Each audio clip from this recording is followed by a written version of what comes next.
All right, guys, let's talk about the car. So today was really nice, like 50-degree weather, and the track said, we're going to open up because what else do we do in Chicago when it's warm? We do normal things. So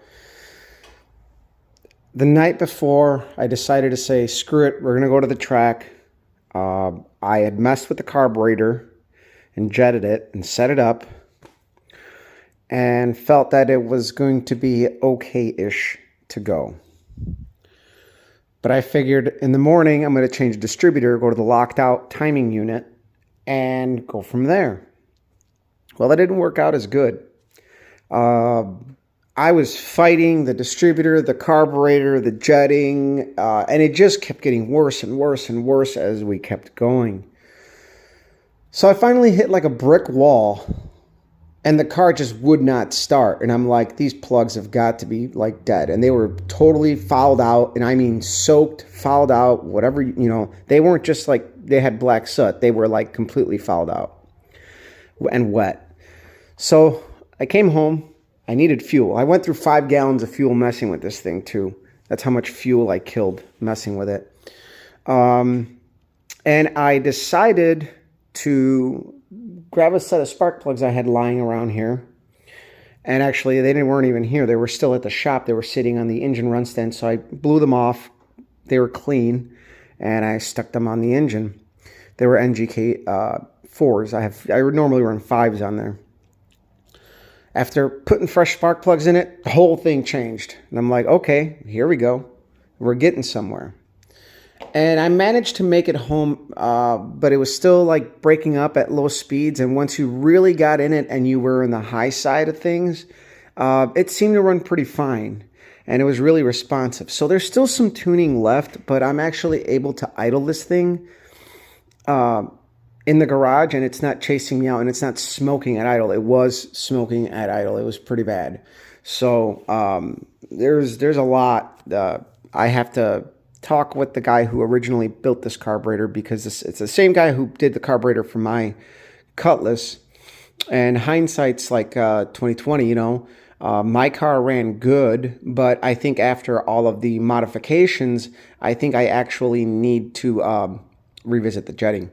It was always a hair fat on idle, and but they would clear up once you ran it. So like when I got home and I checked the plugs, they actually looked good, but I didn't spend much time idling it. I drove it into the garage and shut the car off. I didn't let it idle very much. And then after letting it idle, they got a little sooty. So I have a fat idle. But the throttle response is way better now. It revs up very crisp. And as soon as I put the new plugs on it and I beat on it in the lot, then I'm like, this thing came to life. I'm like, okay, all right. We've been fighting a really fat tune because, again, I took the old carburetor off my old engine, which is over there in pieces, and put it on this. And this is a single plane or a dual plane intake, which changes a lot. So I may have to rejet this yet again, but we will see. Right now, I think I have 85s and 87s in there. It's a hair fatter than my old carburetor. But again, these cylinder heads flow a little bit more. I think what I'm fighting here is the idle mixture that's killing my spark plugs. I'm sure if I drove this thing more, those spark plugs would probably clear out.